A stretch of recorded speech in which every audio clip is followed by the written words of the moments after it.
everybody. If anybody is new to the hall this evening, I am Jack Suswack.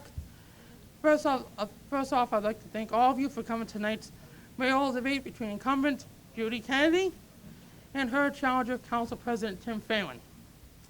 Obviously, such an undertaking wasn't done overnight.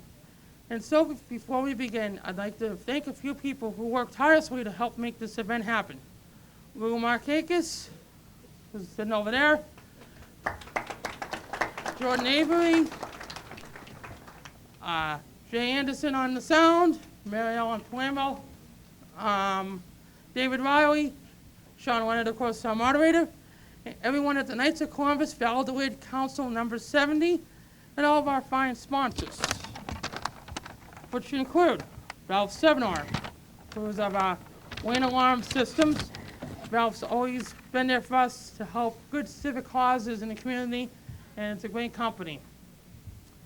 John's Roast Beef of Lynn, located on Western Ave. Tasso has always been there for the city, helping out in all the causes, making the city better. I saw Tasso's here somewhere. Tasso, thank you for your help. Tasso. I also like to thank Gene Clements of Clements Realty Group. He has 2 offices, one in Lynn and another one in Peabody. So check him out for all your realty needs. Brothers Deli of Lynn. For anyone that's from Lynn, that should be no introduction. George Marcos is everywhere. He's involved in everything and a great pillar of the community. So check out his great restaurant on Market Street here in Lynn. Bill Travasio of Mailboxes and Much More in Lynn. He was a huge help making the flyers, the posters. So check out his business on Mount Vernon Street, right in downtown Central Square, Lynn. Don't forget, I mentioned it earlier, but Lou Markakis sitting over there, who's the executive producer of BostonNorth.tv, North Shore 100. He was also a big help with the logistics and planning of this event. I wouldn't be able to put on this great event without Lou. So Lou, thank you. Yeah. And then lastly of the thank yous, I know there's a lot of people, but I can't also forget Salvi Migliaccio and Salvi DeFlores for that beautiful set that we have in front. So Salvi, Anthony, Salvi Jr., thank you very much. And then a couple other things. Also, I'd like to acknowledge Demetrius at Peabody Access Television right there for filming. Self-album at LynnHappens.com. Brittany filming here in LynnCAM. Thank you guys for coming. We have refreshments upstairs of water and coffee and cookies up here. But if you'd like to have other drinks, alcoholic beverages, you can also go downstairs after. But it has to stay downstairs, but you're all welcome to come on downstairs afterwards. And then lastly, before we get on to the debate, I'd like to acknowledge Brian LaPierre, who has a petition in the back of the room for increasing the minimum wage and getting sick time to health workers. So they're very important causes, so if you haven't signed that petition, I highly recommend it. Anyway, now I'd like to turn it over to Sean Leonard, the editorial page editor of the Daily Item, who will go over the debate rules and the format. Sean, thank you very much. Thank you, Jack.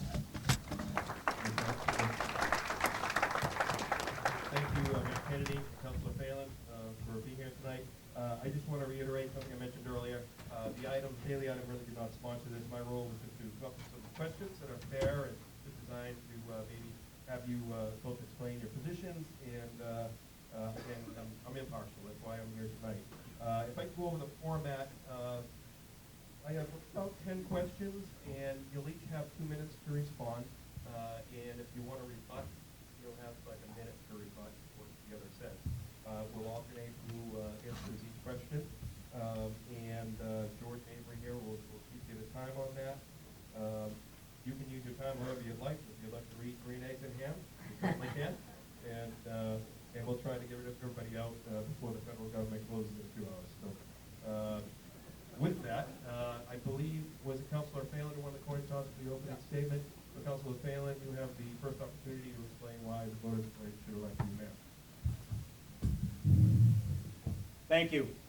Can you hear me? Thank you. I'd like to thank the Knights of Columbus, Sean Leonard for being the moderator, Jack Suslack. He put this together this evening, really advertised it. He's a great community activist and activist for the Lynn City Democratic Committee. And as usual, my wife Stacy, who is always standing by my side through thick or thin, better or worse, she's always there. For those of you that don't know me, my name is Tim Phelan. I'm the City Council President. I'm a candidate for the Mayor of the City of Lynn. I have lived in Lynn my entire life. My family has been in Lynn since the early 1800s.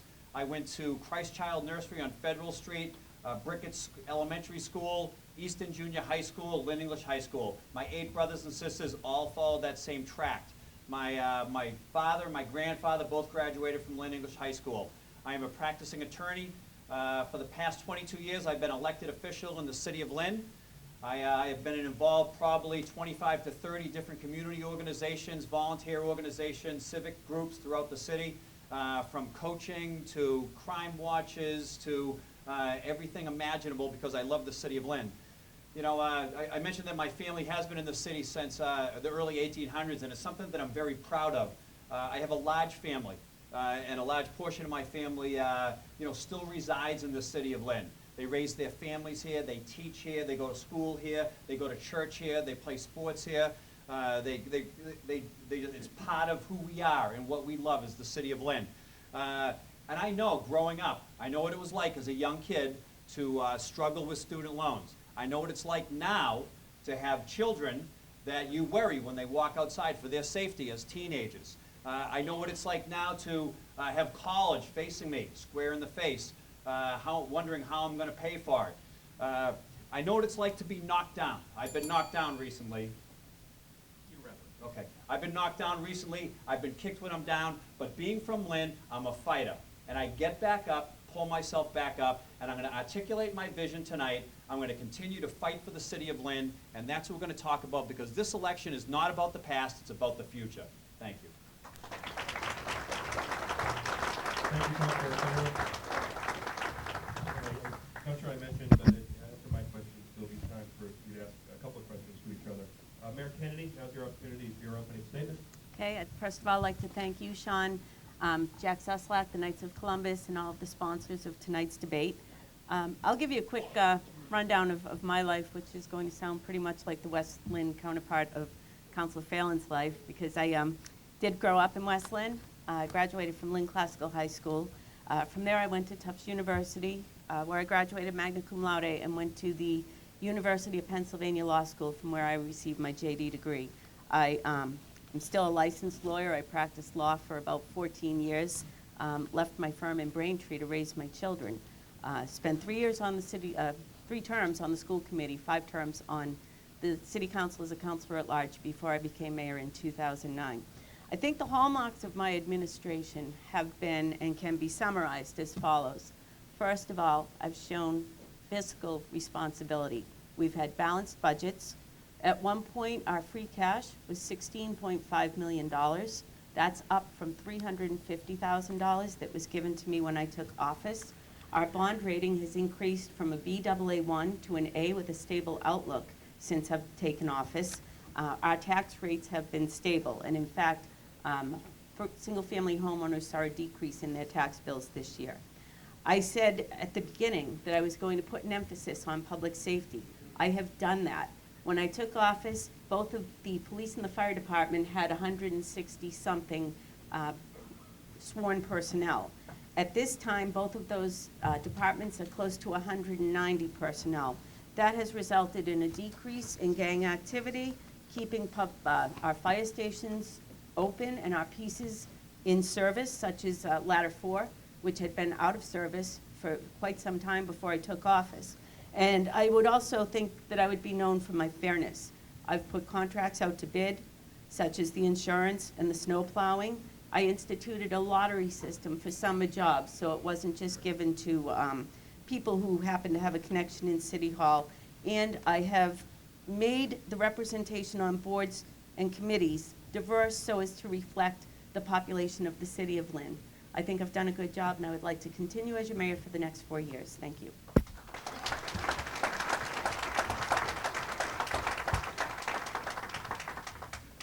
Thank you. As both of you on stage have lengthy records of public service in Lynn, this question will go to Mayor Kennedy to answer first. Mayor, on a scale of 1 to 10, with 1 being the strongest, Please assign a number that best reflects the synergy with which the city's legislative and executive branches have operated over the past 4 years. And please explain your answer. I'm going to go with an average and say 5, because there are some members of the city council to whom I would give a 10, and there are other city council members to whom I would give a 1. But I really would like to focus on the 10. It was with Councilor Dan Cahill and Councilor Brendan Crichton that we were able to craft the $4 million bond that was passed recently, that is enabling us to fix up several of the playgrounds in all areas of the city. It has enabled us to fix the City Hall steps, to install new servers in City Hall, to provide protective safety glass for the cash handling offices in City Hall. That is an example of us working together. Councilors Barton and Nett have also been extremely cooperative in listening to what I would like to do, helping to enable me to get the City Council to cooperate with that. And as some people know, there have been a lot of times where there are certain members of the council who seem to want to thwart what I want to do. And as a matter of fact, one good example I can give you is on that very same bond. If any of you saw the city council meeting that night, there were 7 or 8 amendments that were proposed for that bond. However, they were not as innocent-seeming amendments as it might appear. They were intended to send the amount of the bond over $4 million, thereby delaying all of those projects because it would have to go out to a vote of the people. I would urge all of you to take a look at that meeting. It was held on December 18th, 2012, and I'm not going to name names, but you will see in most cases the same 4 councilors voting to approve those amendments, knowing that it would delay me in implementing these changes that our parks and our city systems needed so much. I guess that's my answer. Thank you. Councilor Cahill. Would you like to answer the question? Yeah, could you? On a scale of 1 to 10, with 1 being the strongest, please assign a number that best reflects the synergy with which the city's legislative and executive branches have operated over the last 4 years. Please explain your answer. I think it's a 10.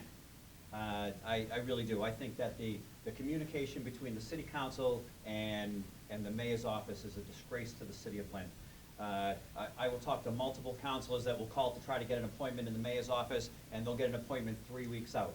I was at an interview with you a few days ago.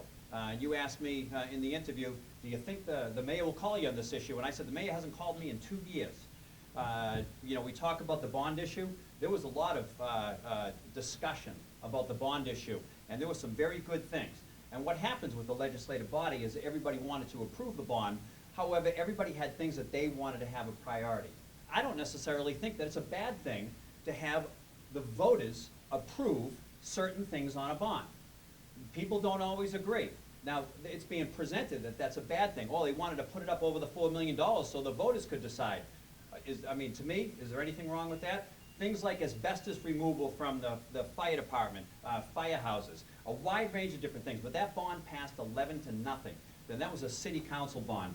There are so many things that, when we passed a couple of ordinances that were, the first time I found out about it, or people on the city council found out it was going to be vetoed, we got a letter the night before. There'd be things like the city council passed, that I was very proud of, the creation of the Lynn Disability Commission. We waited and waited and waited and waited, and it took 15 months. The Disability Commission, by state law, allows the mayor to appoint everybody on the Disability Commission. 15 months to put anybody on that Disability Commission. There's no communication. It hurts the taxpayers. It hurts the city. And it started from day one when the bloggers started and people started saying, watch out for him, watch out for this person, watch out for that person. And it fostered a atmosphere of paranoia and accumulated with the relationship that exists now. Mayor Kennedy, would you like to read that?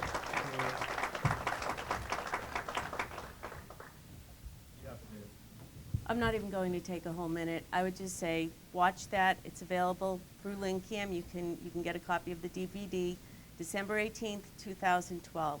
The reason why, of course, it's nice to have voters' input on items of substantial dollar amounts. That $4 million price was put into place in 1978. It has never been changed. Most communities have about a $20 million limit before a bond goes out to the voters. This was purely a political attempt to obstruct any of the programs that I wanted to institute.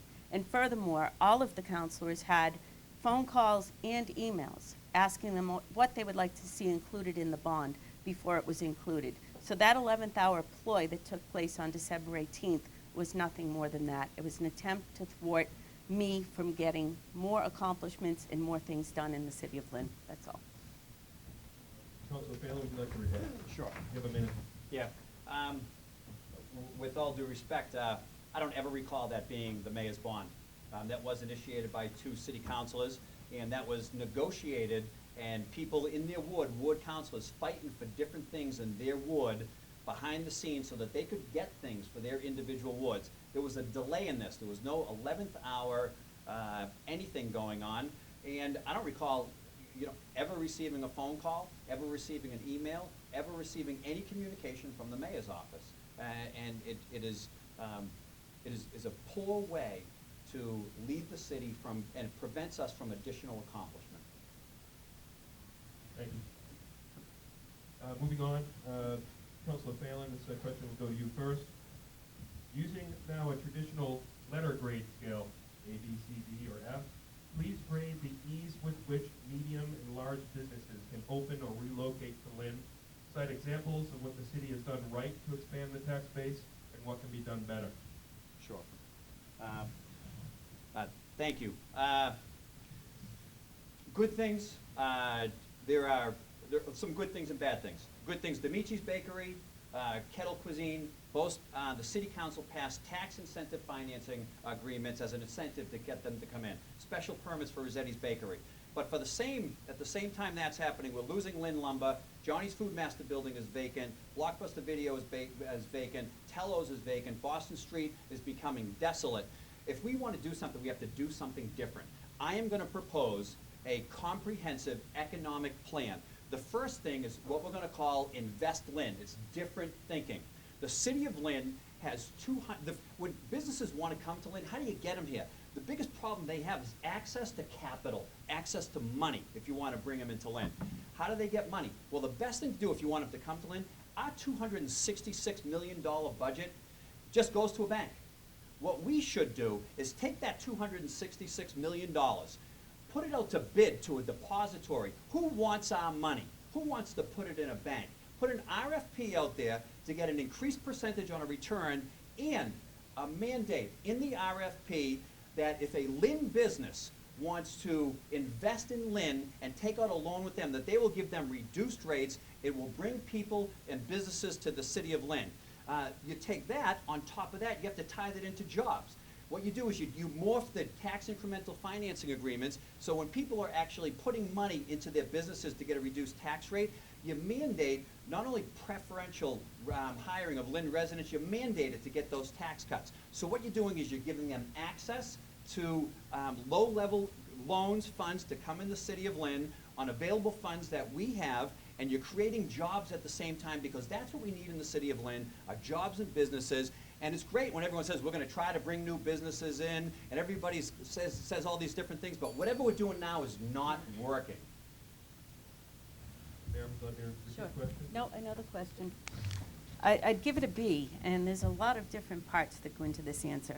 First of all, I'd like to explain to everybody about the TIFs, because it's been thrown out there in several debates that the city council passed the TIFs.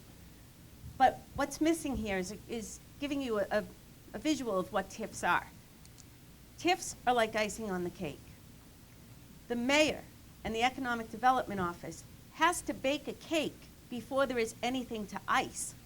If we hadn't worked with Kettle Cuisine, if I hadn't sat down with the CEO of Kettle Cuisine and rolled out the red carpet for him, if we hadn't sat down with Demici's and made this a welcoming place, there would have been no TIFs to be given. And with the special permit that was given to Rossetti's Bakery, Rossetti's Restaurant, I'll tell you why. Did I give the letter grade yet? I said a B. Okay, all right. because the zoning law in Lynn is so antiquated that no restaurant can open up in the downtown area without a special permit. No matter what, small restaurants, large restaurants, it's the zoning laws. It has nothing to do with the city council being progressive in the way it handles businesses coming to Lynn.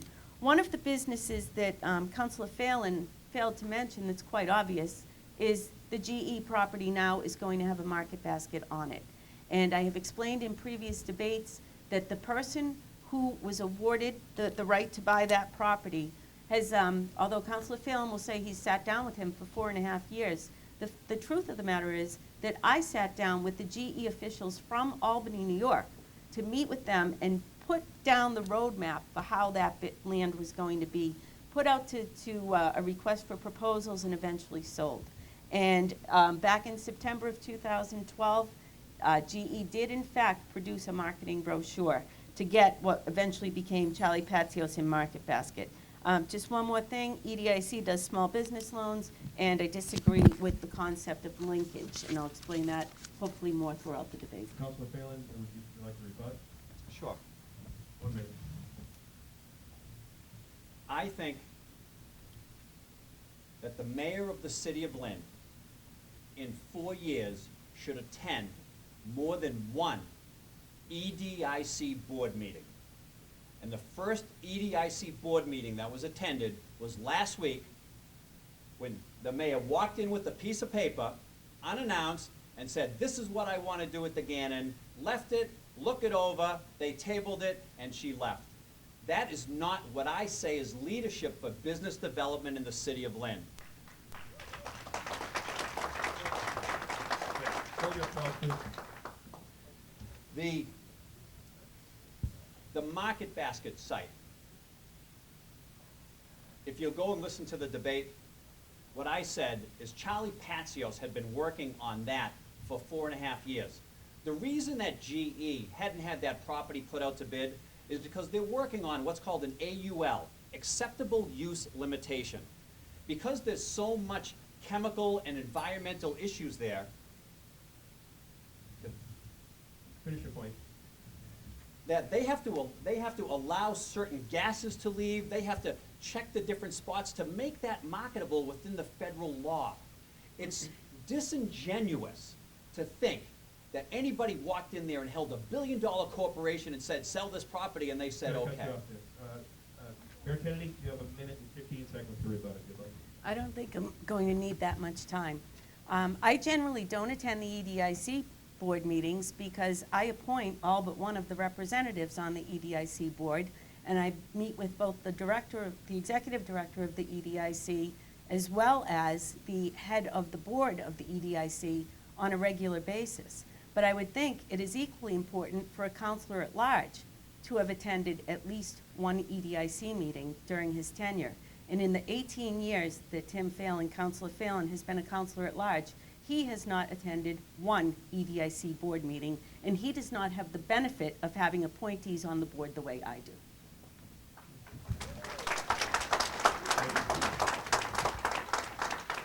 Moving on to the next question, this is to Mayor Kennedy first. Even though the city was ordered by the State Inspector General to put the management of Gannon Municipal Golf Course out to bid, most agree that the Gannon Building Association has done a great job maintaining the course in recent years. What can you do as mayor to ensure there is sufficient and regular investment and improvements to the course at a time when the city has looked to Gannon increasingly as a revenue stream for its general fund? Well, first of all, back when I knew that the IG had informed us that the Gannon was going to have to go out to bid, I suggested to the Gannon Building Association that they look at some of their legal options. Some of those being, there's something called procurement laws in the Commonwealth of Massachusetts. Certain things have to go out to bid, but there are also exemptions under Mass General Laws, Chapter 30B, that allows things like school photographers not to have to be put out to a bid on the contract. And I suggested to the Gannon Building Association that they perhaps lobby the legislature for a change to Section 30B to allow an exemption for something as particular as a golf course with a function facility into the exemptions on the procurement laws. I also suggested to them as an alternative that they go and ask for a home rule petition in order to be allowed to continue to operate the Gannon Golf Course. Those didn't come to fruition. Most recently, and this is the walking into the EDIC that came up, I had suggested to the Board of Directors in this letter, and it's available if anybody wants to call my office, we'll certainly give you a copy of it. I asked the EDIC if they would be interested in taking over the land constituting the Gannon Golf Course and managing the management of the Gannon Golf Course, if that makes sense, because the EDIC is not subject to those procurement laws. And I did emphasize in that letter, I just wanted to gauge whether they would be interested in it. I told them to take their time when I walked into that meeting. I was not expecting an answer, and they said they'd discuss it at their next meeting. However, I've heard some people throwing around the term illegal, and I want to be very clear what I said in my letter. I said to the EDIC, I must emphasize that this proposal is being presented to the EDIC first in order for me to determine if such an arrangement merits additional discussion, if they're interested. If you believe that it does, I will have to seek approval from the Inspector General before pursuing the idea further. Thank you. Councilor Payne. Thank you. The Inspector General has been asking the City of Lynn to put that out for 2 years, to put it out to bid for 2 years. Last golf season, they were gonna close the doors at the end of the golf season, December 1, because it hadn't gone out to the bid as the Inspector General asked the beginning of the year. So no action was taken by the administration. So no action is taken. The law department just said, okay, we'll just extend it for this year. Nothing happened. Again, it just sat there. The season goes on, nothing happens, the city's in the same predicament again. So what happens, the law department tells the park commissioners that they have to put it out to bid. So there's a meeting with the park commissioners, and a lot of people from Gannon been down there. I was there, the mayor wasn't there. They debated and they argued, and they said the Inspector General wants us to put this out to bid, and they voted to put it out to bid. In that bid process, it has in the RFP a specific limitation on what the amount of a fee can be to charge somebody. So when I read in the newspaper, I'm worried that the fees are gonna be too high, the park commission has set the fee and it's already in the RFP. The RFP was voted to be put out. This, with all due respect, was pandering to the people who want to keep the golf course where it is, and I like it where it is. They're doing a great job because you cannot transfer parkland to the EDIC. The state law is very clear. If you transfer a parkland to the EDIC, you have to take other parkland and substitute it. And I don't know where we're gonna find 200 acres worth of parkland in the city of Lynn. I think the EDIC should be focusing on the waterfront and developing the waterfront instead of running a golf course. Thank you. Kennedy, we have 3 minutes. You have a minute. Yep. The reason why I approached the EDIC is because I wanted to think outside the box and not have the problems occur that had occurred several years ago when Sterling Management took over and the quality of the golf course deteriorated significantly. Furthermore, the timeline has been totally misconstrued. We worked with the Inspector General and with the Gannon Building Association and with the Law Department to extend Gannon's lease by 1 year. That was all done with the consent of the Inspector General. We have been meeting since early spring, March, we started our meetings on the RFP. That has been an ongoing process. And any suggestion that it's all coming to a head at the 11th hour is simply wrong.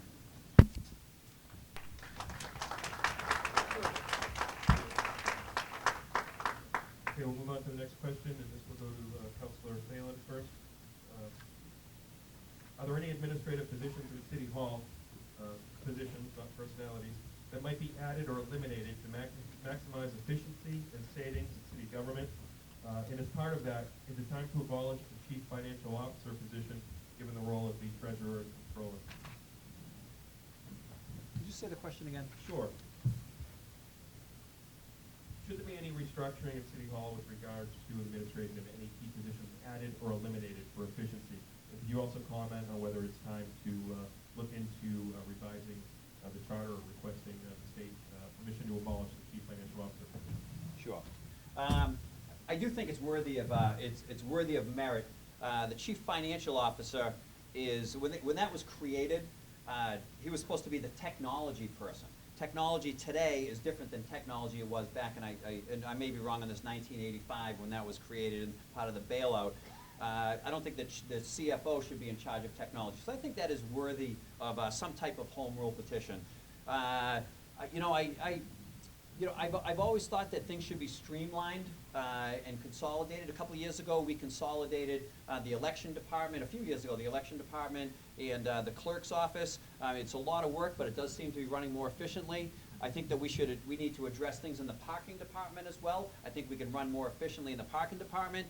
I think that the DPW has been a rudderless ship for the past 2 years. When the DPW commissioner left, who was appointed was a acting DPW commissioner. That acting DPW commissioner he was never a DPW full commissioner in the past, never became the full DPW commissioner. He retired. So we then hired an acting DPW commissioner. So we have an acting DPW commissioner, associate commissioner, a vacant DPW commissioner. And then at the last debate, not the school one, the one before that, I brought up the same point, and 8:30 the next morning, the acting associate commissioner was now made a full-time associate commissioner, very nice person. Then, after being vacant again, we've hired another acting commissioner of the DPW.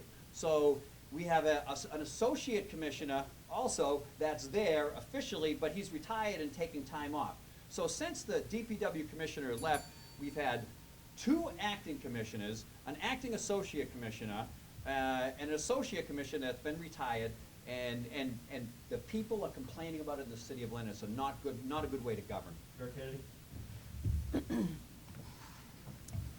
Anybody who saw the woeful vote when I put Peter Karen's name up to become the CFO knows what type of resistance I faced from the city council when trying to name people to full positions. He was voted down, and it was a shame. So what did I do? I did an end run around them, and I'm not ashamed to say that we needed a qualified person in that position, and Peter Karen most certainly is a qualified person. I did the same thing with Manny Alcantara. To refer to him as just some associate commissioner is really unfair. He had decades of experience as an associate commissioner, and he was a perfectly suitable pick for my acting commissioner. And lastly, with regard to our current DPW acting commissioner, again, for the exact same reasons, I'm not going to put them through the scrutiny of the city council and have them be sullied in front of the general public. With regard to the CFO being, I think it's worthwhile to take a look at whether we need the CFO position. And I do have to say, Councilor Phelan misread the charter and misstated it here, where he said that the charter contemplates that the CFO is the IT director. That is not what the charter says. I'm an attorney, I've read the charter. The charter says the CFO can be chosen from one of 5 positions within City Hall. It's either the treasurer, the collector, the assessor, the comptroller, or the IT director. It does not say that the CFO is the IT director. We've treated it as such since 1985, but it's simply not true. I agreed with, and I was on the city council when we consolidated the election office into the clerk's office. With regard to the parking department, I already have consolidated positions in there, down from 5 positions to 4. It saved us about $25,000 a year. The one thing I would like to see in City Hall is a true IT department head. We don't have one right now. We only have 2 basically help desk people. Councilor Phelan, 1 minute. Thank you. I don't think the word charter came out of my mouth answering that question. But with all due respect, and I don't mean anything poor against Peter Karen, he's a nice man. But this is if you heard the mayor, I wanted to do an end around. The last time I checked, whether it's the national government or city government, there are checks and balances. There's an executive branch and there's a legislative branch. There's a reason why the city charter says the executive gets to pick and the legislative branch gets to confirm, because of checks and balances. The mayor wants to go around that, and that's what the mayor did. Even though the charter gives her the ability to do that, the CFO of this city, the position did not go out to bid. I would have put it out to bid. I would have interviewed people, brought them in to give them that position. I like him. He's a nice man. With all due respect, he does not have a college degree. That was a concern with the city council, the CFO of the city. So what we did, I don't want to speak for everybody else, but my concern was that, did not go out for a bid, and didn't what I think had the complete qualifications to do the job, even though he's a bright, nice man. Thank you. Mayor Kennedy, would you like to take a minute? Well, yeah, I mean, just expanding a little bit more on this whole CFO thing. Since the time the job was created in 1985, the person chosen to act as CFO has always been one of those actually four aforementioned department heads. Has always been that way since 1985. One of the reasons why I decided to continue to do it that way is because a CFO position, finding a new person, sending it out to bid and finding a new person, would cost us about $150,000 in salary. That's what CFOs go for. And that's opposed to the $25,000 stipend that we give to the person in-house. So I did not want to burden the taxpayers with another $125,000 in salaries, when in fact we had somebody perfectly capable of taking care of business. Peter Karen missed his bachelor's degree by 1 year.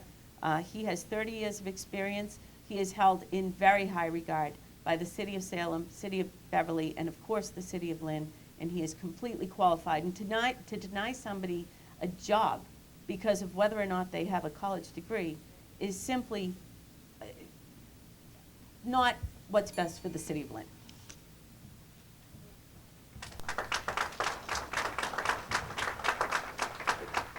Okay, moving on. This will be answered by Mayor Kennedy first. We should learn as soon as next April whether one of two proposed resort casinos nearby, either Suffolk Downs or the Mystic River in Everett, will be approved. Do you believe a resort casino nearby would bolster Lynn's growing restaurant and art scene, or conversely, suck the life out of it? What could you do as mayor to ensure it's the former and not the latter? I think a casino at Suffolk Downs would be fantastic for the City of Lynn. One of the side benefits of having a casino close by would be to make our land at the waterfront attractive for hotel development. Now, a lot of people have been saying, why hasn't that land at the South Harbor behind the Harbor House Hotel been developed yet? Well, you have to understand all of the working parts and all of the players in this. One of the biggest stakeholders in the Suffolk Downs property is also the gentleman who holds one of the largest parcels of land on the South Harbor. So there is no economic incentive for him to go out and develop that property without first finding out whether his land at the Suffolk Downs racetrack area is going to be allotted awarded the right to be used as a casino. So we're waiting on that right now. But if Suffolk Downs gets the casino, and I do hope they do, I think Lynn is ripe for putting a hotel right there on the Lynnway. It's going to be a 3-mile shuttle bus over to the Blue Line, or a 5-mile shuttle bus directly over to the casino. I think it would be very attractive for development.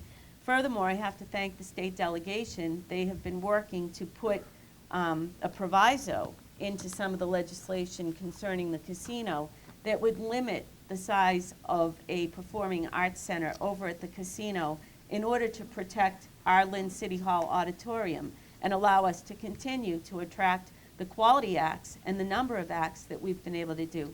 Since 2009, we have gone from 2 to 4 ticketed events per year. Prior to 2009, we are now up to 12 to 15 ticketed events per year. We have a fully professional booking agent now, which we didn't have before I took office. We also have signed a deal this past year with Ticketmaster, which makes our reach that much larger for the auditorium. But all in all, casino, thumbs up. We're, it's the same philosophy that the city of Lynn has always had. Let's wait and see what happens. Okay, I hope it goes there, and I hope something comes to the city of Lynn. Right now, the administration should create a Suffolk Downs Blue Ribbon Collaboration Committee.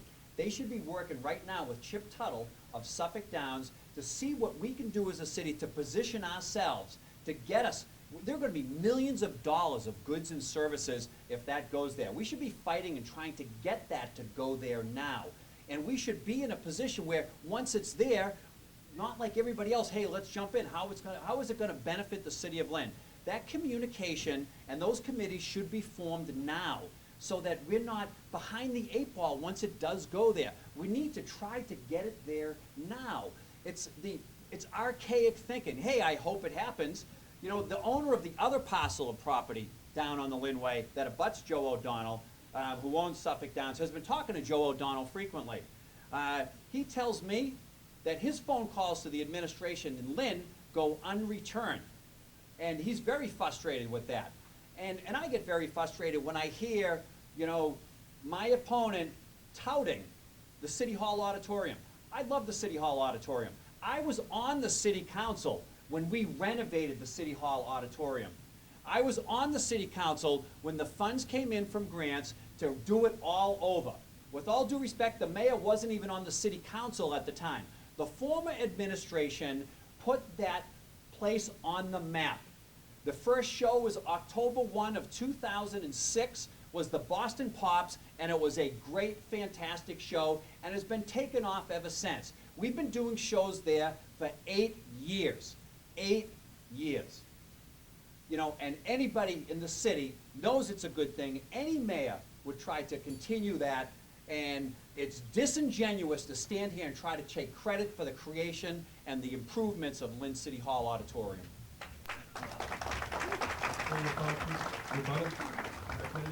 Yes. First of all, I never took credit for the creation of it. I just gave you a statistic. From the renovations until 2009, that City Hall auditorium was woefully underutilized. It had 2 to 4 ticketed events a year. The reason why the Boston Pops always comes up is because it was the only named show of that year. I think the Doodle Bugs was the other ticketed event that year. That one didn't go so well. However, with regard to the improvements, I don't see that the prior administration put air conditioning in there so that we can have year-round shows. As I said, the prior administration certainly didn't negotiate a deal with Ticketmaster. The prior administration did not bring in a professional bartending service. They would have nephews and uncles and daughters of people working the bar. And I thought that was a very bad concept for liability for the city of Lynn. And the prior administration did not bring in the professional booking agent. With regard to the suggestion that I've somehow lived in a vacuum and not spoken with Chip Tuttle, that is completely untrue. We have been, I'm looking at Jamie Cerulli right now, we've been to several planning meetings. We had a study done by Dr. Barry Bluestone's master's PhD class to find out how we can get Lynn to be named an affected city by the casino. That, a minute is very short. Okay. We're going to move on to the next question, and Councilor Phelan, you'll answer this first. Are the public safety departments adequately staffed in Lynn today, and is the city a safer one today than it was 5 years ago? You know, the numbers of public safety have gone up.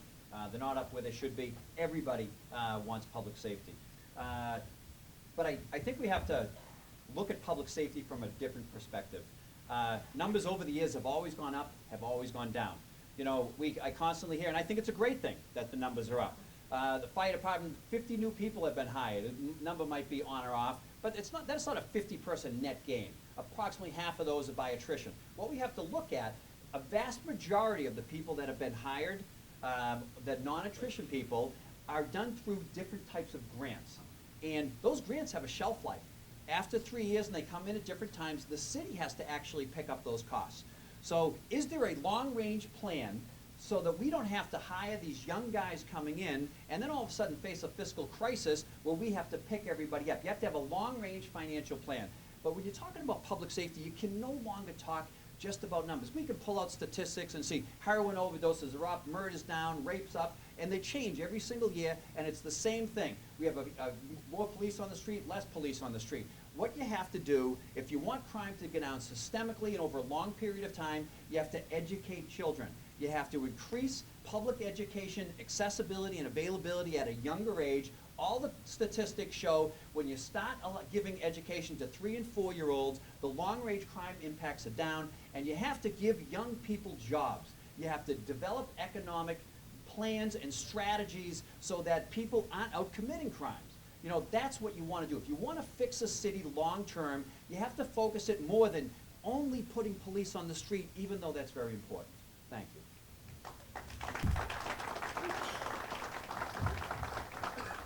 And Mayor? Of course, education is important. Both of my children go to the Lynn Public Schools. I couldn't be more invested in the public schools than that. With regard to public safety, as I said in my opening statement, I have increased the numbers, and no, the gross number was not 50, it was 70. However, the net number is what we all need to be concerned about, and that was just for one department. As I said, we are now at about 190 each for the police and the fire. I plan on keeping that number stable. Councilor Phelan has talked about he'd like to see more, but then he talks about the problems with funding what we already have. I do have a long-term plan for keeping those people employed. I also, with the addition of the police officers, have been able to reinstitute the SROs in the schools, and we've placed them in all of the middle schools. That seems to be the prime spot to get kids before they go down the wrong path. We also have bike patrols, the CLTs, in every sector of the city now, and I have reached out and done some more unorthodox things in my capacity as mayor. I have worked very closely with Antonio Gutierrez, who is a former gang member, who can reach out to some of the hardest core gang members in the city and get them to change their ways. I have also worked very closely with Straight Ahead Ministries and Pastor Claire Sullivan, who deals with the problem of reintegration into the society. It's, you know, one thing to find a gang member, convict them, put them in jail. The important thing is, where do they go when they come back? And this ministry helps to get them on the right track so they don't go back to their former life.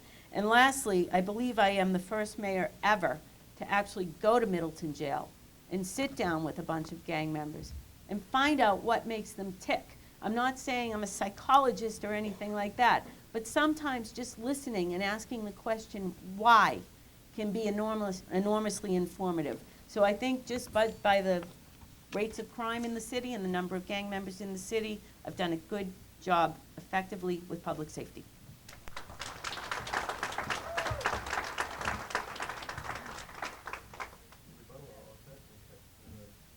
Moving on, Mayor, this is for you. Okay. What efforts have you made or will you make in a second term to improve the city's image regionally?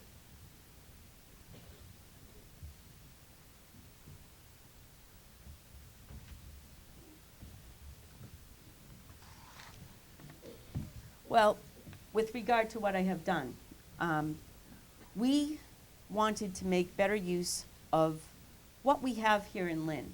So at the very start of my term, I started working with several dozen local groups in order to put together an application to become one of the Commonwealth of Massachusetts inaugural arts and cultural districts. After a long, hard fight, the Commonwealth awarded 5 of such designations in their first go-round, and I'm proud to say that Lynn was one of them. We were able to highlight such things as the Lynn Museum, the GAR Museum, the Lynn Veterans Memorial Auditorium, the Farmers Market, and all of our small shops, Arts After Hours, the galleries downtown, and so forth, in order to bring some positive attention to the city of Lynn. We also contracted to have a $19,000 video produced and narrated by Terry Bradshaw that highlighted some of the attractions of the city of Lynn. We also invited Chronicle over here, and Chronicle devoted an entire half hour to showing the city of Lynn in a very positive light. In fact, soon after that aired, there was a woman who stopped for directions at a fire station and said that she had come up from Attleboro and just wanted directions because she was impressed and wanted to see what the city was doing, what it was all about. Going forward, I will continue to do what I have been doing, and that is to be a cheerleader for the city of Lynn, to tell people to come down here. If you're a Civil War buff, come. We're having a signature event. We've had it for the last couple of years on the Lynn Commons. If sometime in late May or early June you've been woken up by something that sounds like a howitzer, you probably were, because we were having cannons lit off there. Having most recently, the Veterans Parade. I'm sure many of you attended the Veterans Parade. That was 2 years in the making, and I think it exemplifies what we can do to show Lynn in a good light.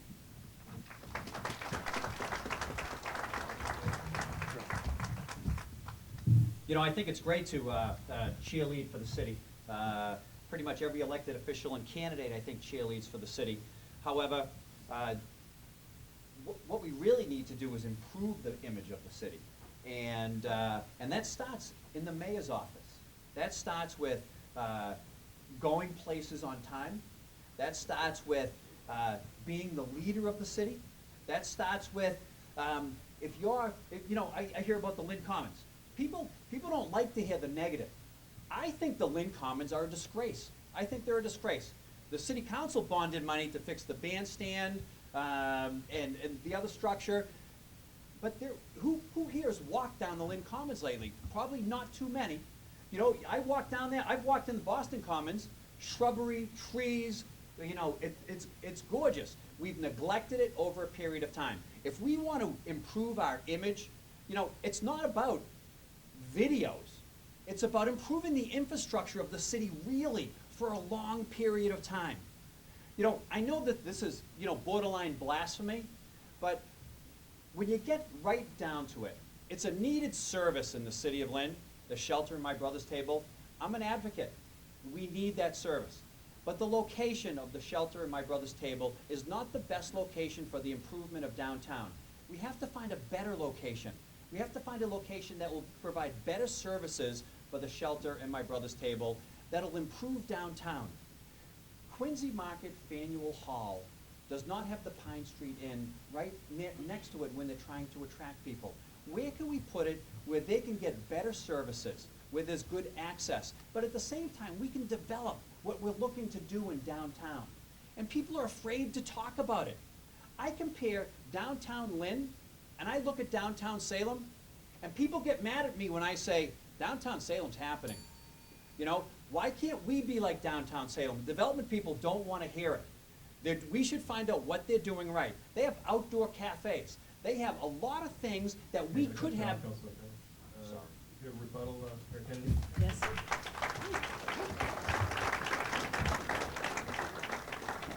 First of all, the City of Lynn has received a 6-figure grant to improve the Lynn Commons. So while the bond money does provide some of the money for improving the Commons, and I think that one might be going toward the rehabilitation of the grandstand, but we have other improvements for the Commons as well. There are going to be walking markers along so that people can measure their path when they're taking a walk or doing a jog. We're replacing the fencing with period fencing as opposed to the fencing that's up now. Additionally, we're fixing the lighting with period lighting that will be brighter than the lights that we have there currently, which will be making it safer.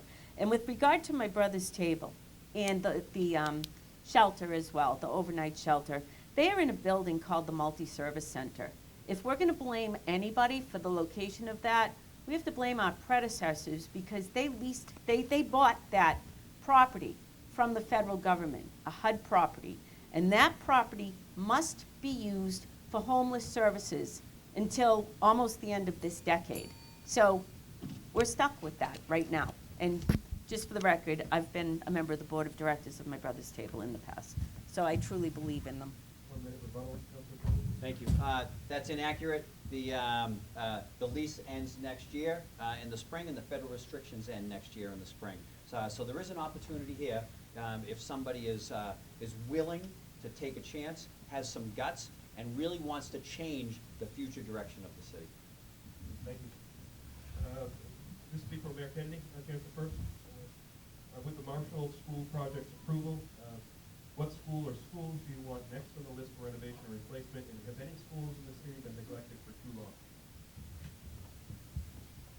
Oh, most certainly. We have a very aging infrastructure for the schools. Aborn, in fact, is well over 100 years old. There are a couple of other schools that have reached that milestone as well. I know I went to Brickett's 100th anniversary a year or so ago. We do have a plan. We have put together a committee to study what properties will be renovated or replaced next. The next one on the list, and this has been on the list for quite a while now, is the Pickering Middle School.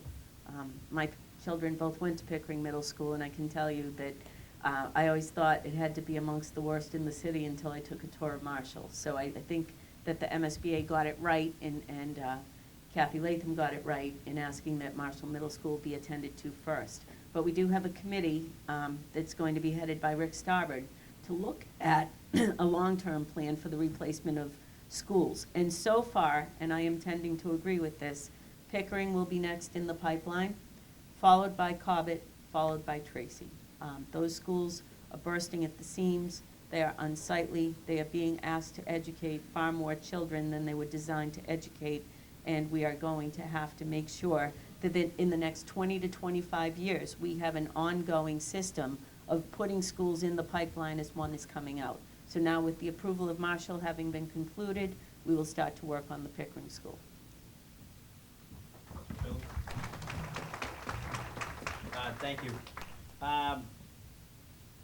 It's great we're going to work on Pickering. However, by the time Marshall is done and Pickering is started, if we ever get those funds, you're going to be looking at 7-8 years at the very minimum. So what do we do with our crumbling schools now? Anybody that has children in the vast majority of the schools, there's upwards of $21 million worth of repairs that are needed. And I know we put some money in piecemeal here and there. What I'm proposing, what I proposed at the education meeting, the city of Lynn owns a piece of property on Route 1 in Lynnfield. It abuts and goes around the fat cactus, the naked fish. On both sides. There's a billboard on one of the sides now. I have a title search and an opinion from the law department that it's not Lynn Woods. If it was Lynn Woods, I would not be in favor of it. A couple of years ago, there was a proposal by the town of Lynnfield to try to land swap it because they knew how valuable it was. We see all these car dealerships up there on one side, a vacant parcel, then this property, and then another vacant parcel, which is the Lynn property. And it goes back actually 75 acres. We don't have to do that because there's a power line easement that runs through it that really cuts what would be actually developable. What I'm proposing is the land that's on Route 1 in Lynnfield, not Lynn and not Lynn Woods, that we either sell, lease, or develop. Have a recurring income stream in a revolving account solely to take care of our schools that are falling down instead of just hearing the rhetoric, oh, I'm going to fight for more money. Schools are 100 years old and nothing's happening. Now, nobody heard any of this. I brought it up at 2 debates, and the mayor said something about it. Oh, I know about that too. We didn't hear anything else about it until I brought it up at the next debate and said I know about that too. But I'm putting that proposal forward in my administration to take care of those schools, and we should do it.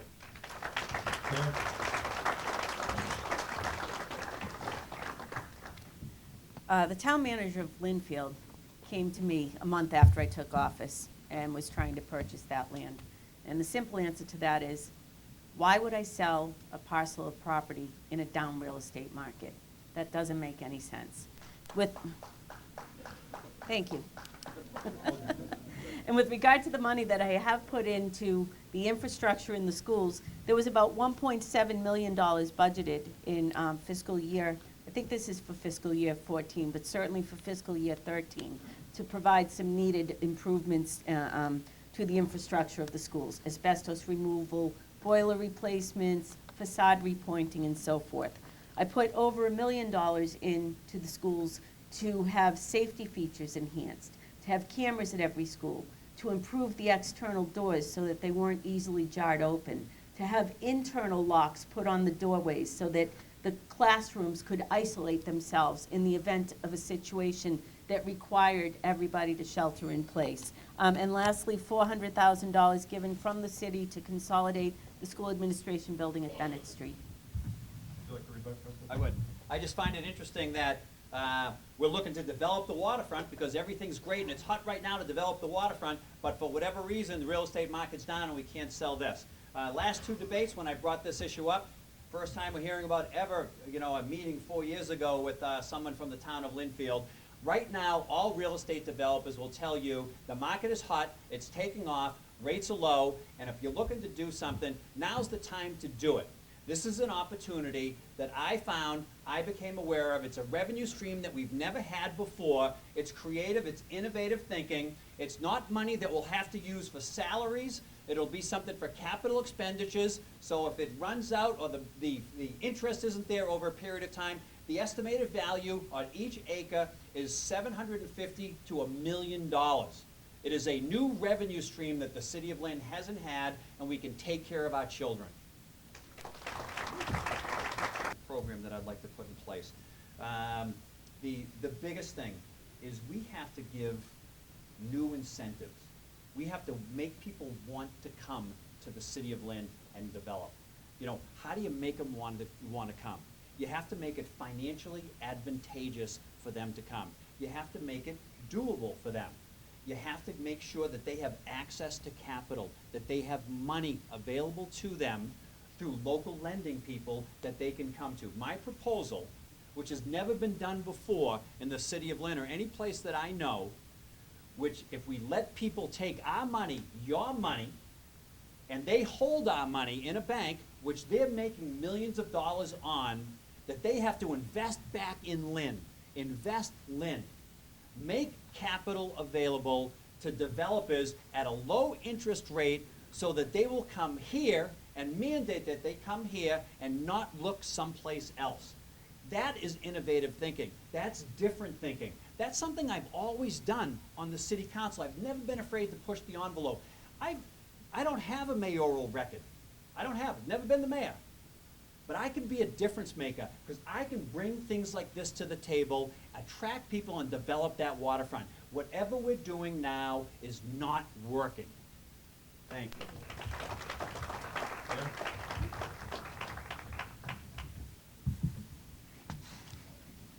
I've mentioned several times before, we're talking specifically about the South Harbor. Yeah. Okay.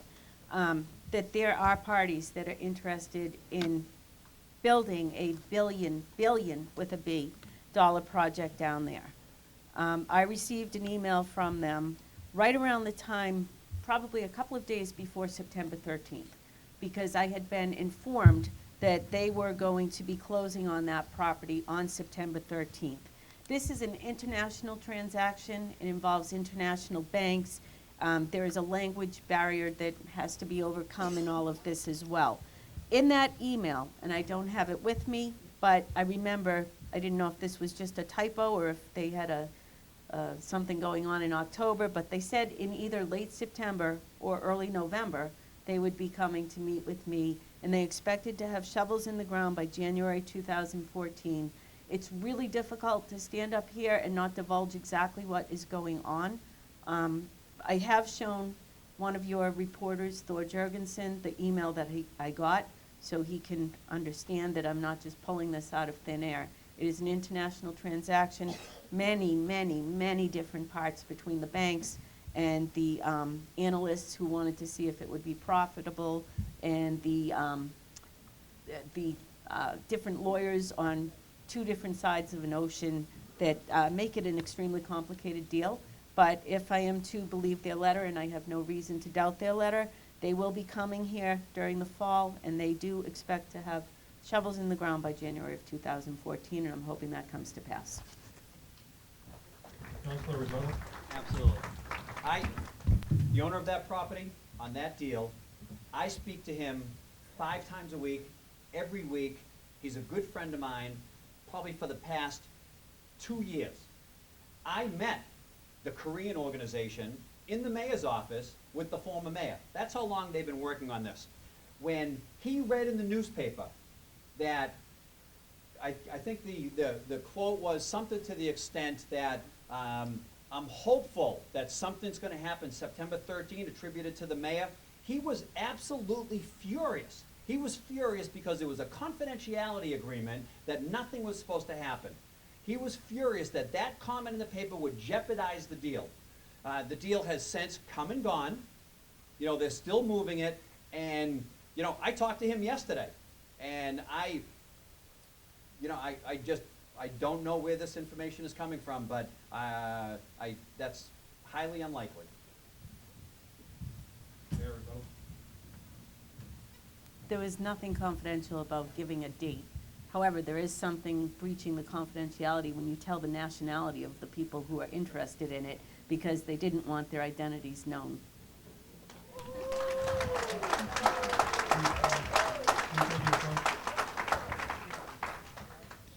My next message is for, it's a question for Mayor Kennedy. You'll get to this first, sorry. Mayor, we all know that you've taken a lower salary than your predecessor, last 2 predecessors. Regardless of what becomes of the court case surrounding the pay for Lynn's mayor, both you, Mayor, and Councilor Phelan are on record saying the job of mayor merits a 6-figure salary. Do you believe, again, regardless of the pending court decision, that the mayor's salary should include an education incentive benefit? Absolutely not. I don't think any of our jobs should include an education incentive benefit. We should be, and I'll speak to elected officials as opposed to any of the department heads and so forth. When people elect a mayor, they elect a mayor because they believe that that person is the right person to lead their community. I believe there's a town or a city out in western Massachusetts, I think it might even be Pittsfield, where an 18 or 19-year-old was elected as mayor of his city. That person couldn't even possibly have an education incentive. But for those of you in the audience who don't know how the education incentive works, no matter what the base salary is, this is the way it's been construed in the past for the mayor's salary, no matter what the base salary is, if you have a bachelor's degree, you get 20% above that salary each and every year that you're mayor. That increases our longevity costs, that increased the retirement costs ultimately. If you have a master's degree, and both Councilor Phelan and I have JDs, Juris Doctors, we're, under the way it's been done in the past, we would be entitled to 25% additional over the base salary of the mayor's pay.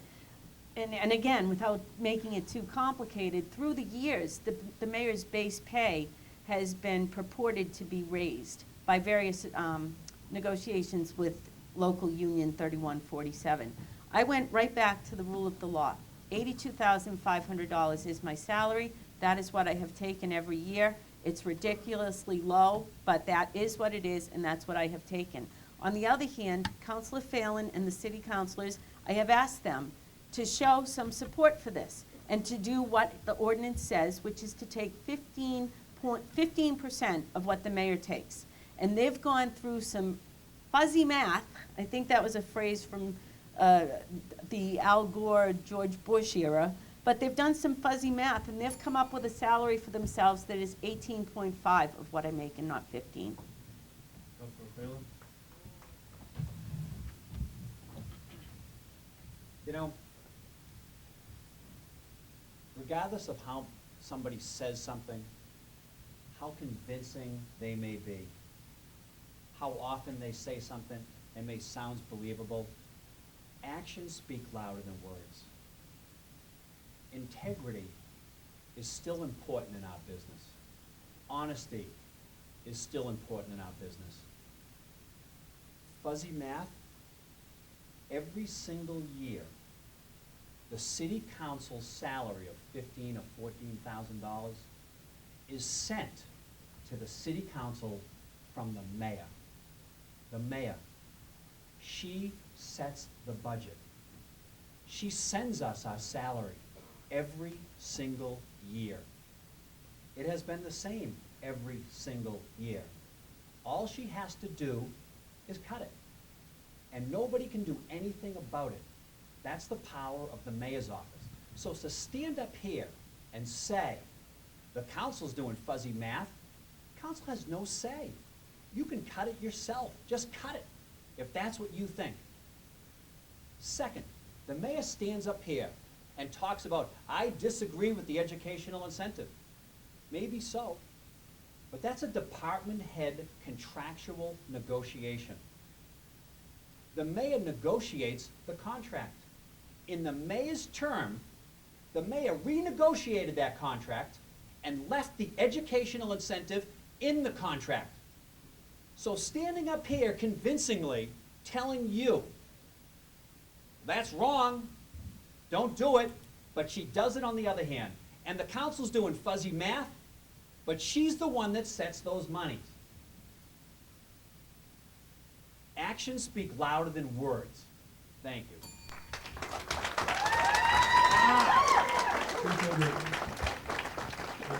First of all, as I stated, I was talking about, for the purposes of your question, I was talking about elected officials and not department heads. Secondly, I have tried for 4 years. I don't initiate the city council's budget. They send it to me. I have tried to cut that budget. Councilor Phelan has refused to cut that budget. Not that line item, but items in the budget, and he keeps sending it back to me with the same amount of money. And in a $266 million budget, it's really not just worth it to go through that over what amounts to a few $1,000s. However, I can tell you right now, it's very easy for a councilor to refuse to get as much pay as they're entitled, or what they claim they are entitled to. And I will tell you, I did that, so I know it's possible. And I'm calling on Councilor Phelan right now with the knowledge that there is an ordinance, 15% of my salary is their salary. I'm calling on him right now to pledge that the council will take that dollar amount until the court decides whether it's proper or not. Councilor? Thank you. You know, again, the council, she's standing here, with all due respect, saying, you won't cut your budget. The mayor cuts the budget. The mayor, if the mayor wants to cut our salaries from $15,000 to $14,000 with the stroke of a pen, she could do it today, tomorrow. I don't set our budget. Department heads don't set the budget. It's disingenuous. Thank you. You reached the portion where you can pose the question to one another, and there'll be a 2-minute answer and a 2-minute response. How many questions are we getting? Because once you said one, and then once you said Right, and two. it depended on the time, and right now, you have about 9 minutes left. So, I tell you what, Mayor, I'm gonna give you the first question to Councilor Phelan, and Councilor, you have 2 minutes to answer. Putting all the bickering about the department, who sets the money, who cuts the money, etc. I am going to ask Councilor Phelan for a yes or a no answer. From here on, until we get that decision from the state court as to what the mayor's salary should be and how it should be calculated, will he pledge to abide by the Lynn ordinance that says that the city council gets 15% of the mayor's pay, thereby requiring all councilors to take 15% of $82,500 for the duration until that decision comes down? Yes or no? That's my question number one. Sure. Well, with all due respect, this is still America, and I don't have to answer that yes or no. I don't speak for the rest of the council. I don't speak for the rest of the council.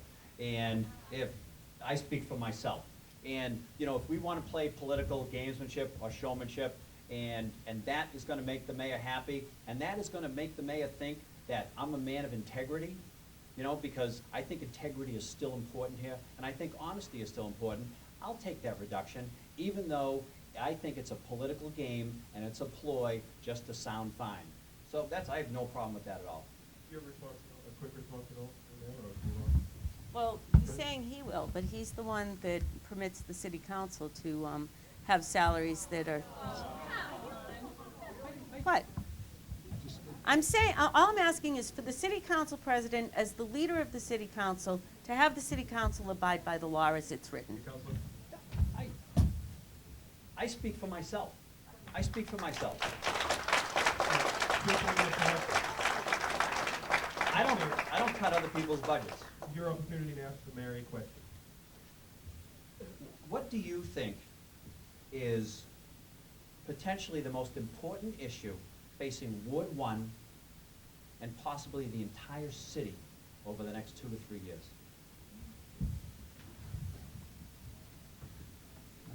There are many, many different issues, but I'll give you the one that seems to be going on right now and is ongoing, and that's the Wyoma Square redevelopment program, with the changes in the configurations. That's not me, is it? Okay. Wyoma Square has always been a terrible place as far as traffic, with the way the roads come into one another, with the way the lanes merge. Having this is this program that we've put into place over the next couple of years, which is going to change the traffic patterns, is going to make it a lot safer in Wyoma Square. Furthermore, the Wyoma Square businesses really need to have some place for their patrons to park. So the city has purchased from the Off-Street Parking Commission the Wyoma Square parking lot.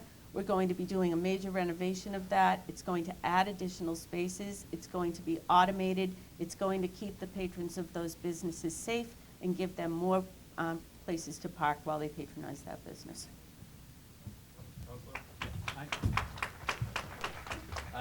I disagree. I think the biggest issue facing Ward 1 and potentially the city of Lynn is Union Hospital. Over the past several years, if you're paying attention, Union Hospital has substantially reduced their acute beds, their in-house anesthesia clinic closure, endoscopy closure, general neurology services, closed their heart clinic failure, moved to Salem. They're closing their institutional review board, outpatient physical therapy, closure of the cardiac rehab. I recently met with a group of doctors, and Partners Healthcare says that Union Hospital is losing, the Partners Healthcare is losing $23 million a year, and they're blaming it on Union Hospital because this group of doctors said the reason that's happening is they've taken away all the money-making facilities that are there, that their long-range plan is going to be make it a long-range psychiatric facility and closing the ER. I think before that happens, the city of Lynn has to put a panel together, has to begin negotiations with the CEO of Partners Healthcare and make sure that that doesn't happen. Because if we're asleep at the switch, it's going to be the biggest thing to hit the city of Lynn now. We can't wait for things to happen. We have to make things happen. And that's what's happening now, and we're asleep at the switch, and nobody even knows about it. Mayor, I'll give you 1 minute rebuttal if you want. 1 minute rebuttal, and then we'll go to closing statements. All right. Again, Councilor Phelan makes it sound like I'm sitting in my office not meeting with anybody. I've had several meetings, both at my office and at the Union Hospital campus with the management of Union Hospital. I am regularly in touch with them. They have assured me that they are not leaving the city of Lynn. I've heard this rumor for many years. In fact, it started long before I even became mayor. Union Hospital is still there, and if I have anything to do with it, it will continue to be there for years to come. Okay, Councilor, you have nothing more to add, right? Okay. Mayor, if you would, I believe Councilor Phelan opened first, so if you would Okay. give your closing statement first. Well, thank you all for being so polite and attentive. I'm sorry we were limited to kind of a narrow range of topics here tonight.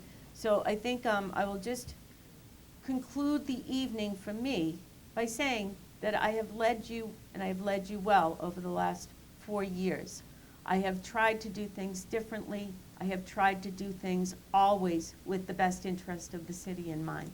It might be something as little as instituting reverse 911, which we never had before I took office. It might be something as grand as putting the SROs back into our middle schools and returning our CLTs to the streets to work on quality of life issues. It could be something as little as a dog park, and it can be something as big as being one of the biggest proponents of the revival of downtown Lynn. It can be something as small as fighting about a girl's right to wear a slogan on a t-shirt, and it can be something as large as inviting people from all over this region to join in celebrating our veterans. I have accomplished a lot in 4 years. I think I have earned your respect, and I think I have earned your wish, I would hope, to continue as your mayor for the next 4 years. And thank you very much.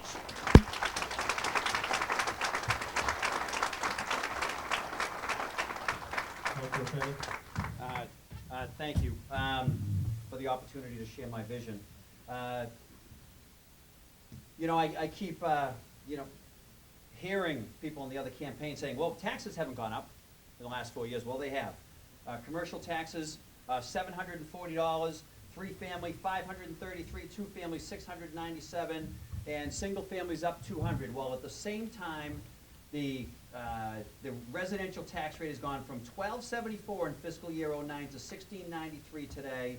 At the same time, property values are going up.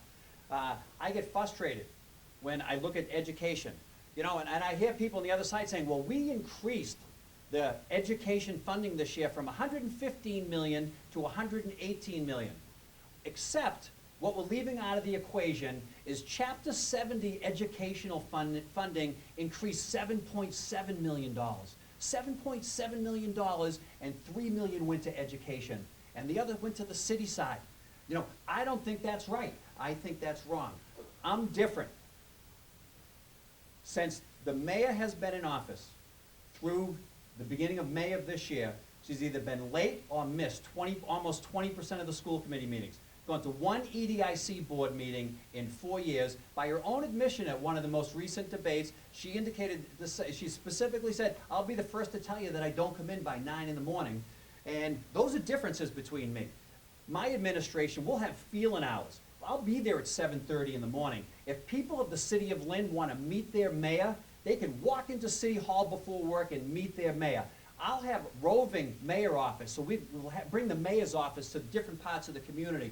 My administration will implement a multifaceted economic development plan that will substantially increase development, create more jobs, provide more opportunities for our youth, and to build safe neighborhoods and infrastructure for long-range success. Can I just finish up with one thing? The most important thing of my administration is for the first time in the city's history, will open year-round schools for pre-K, for 3- and 4-year-olds that aren't lucky enough to win the lottery. Gotta catch you there. Thank you very much. We're getting about 3 minutes over. Thank you all for attending, and thank you, Jack Sussler.